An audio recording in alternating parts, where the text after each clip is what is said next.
کیا آپ جانتے ہیں کہ 9 محرم کو قبر پر مٹی ڈالنا جو آج کل بہت ضروری سمجھا جاتا ہے، کیا یہ قرآن و حدیث میں ان کا ذکر ہے یا نہیں؟ تو آئیں سنتے ہیں ایسی حقیقت جو شاید آپ نے کبھی نہ سنی ہو۔ اسلام میں قبر کا معاملہ بہت نازک ہے۔ نبی کریم صلی اللہ علیہ وسلم نے ہمیں قبر بنانے، سنوارنے اور اس پر کچھ کرنے کے احکام خود دیے۔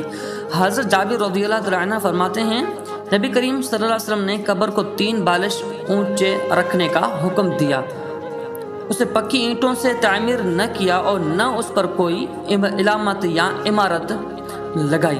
سنن ابن ماجہ۔ 3 بالش سے مراد تقریباً 60 سینٹی میٹر یا 24 انچ ہے، یعنی سادہ زمین کے برابر سے تھوڑا اونچا بس۔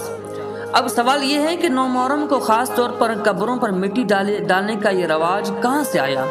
یہ ایک ایسی رسم ہے جو وقت کے ساتھ ساتھ کچھ علاقوں میں پھیل گئی۔ لوگ سمجھتے ہیں کہ اس دن قبر پر مٹی ڈالنا باعث ثواب ہے، میت کو راحت ملتی ہے یا یہ تجدید قبر ہے۔ لیکن افسوس، نہ قرآن میں ایسی کوئی آیت نہ کسی حدیث میں ایسی کوئی بات موجود ہے۔ اگر کوئی دن شریعت نے مقرر نہ کیا ہو اور ہم اس دن کو دین سمجھ کر عمل کریں تو یہی عمل بدعت کہلاتا ہے۔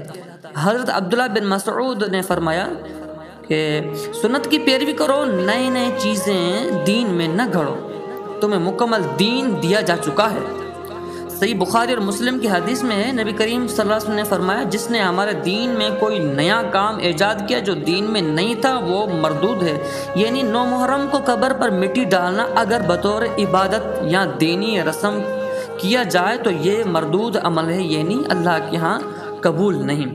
البتہ اگر کسی قبر کی مٹی بارش، جانور یا وقت کے اثر سے مٹی ہٹ گئی ہو تو اسے دوبارہ مٹی ڈال کر درست کرنا بالکل جائز ہے۔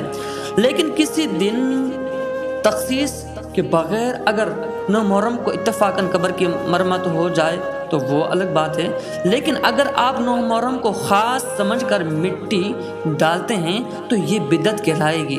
اسلام سادگی کا دین ہے، محبت کا دین ہے، مگر رسموں اور بدعتوں سے پاک ہے۔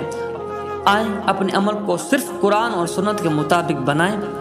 اگر یہ بات آپ کے لیے نہیں تھی تو اسے دوسروں تک پہنچائیں۔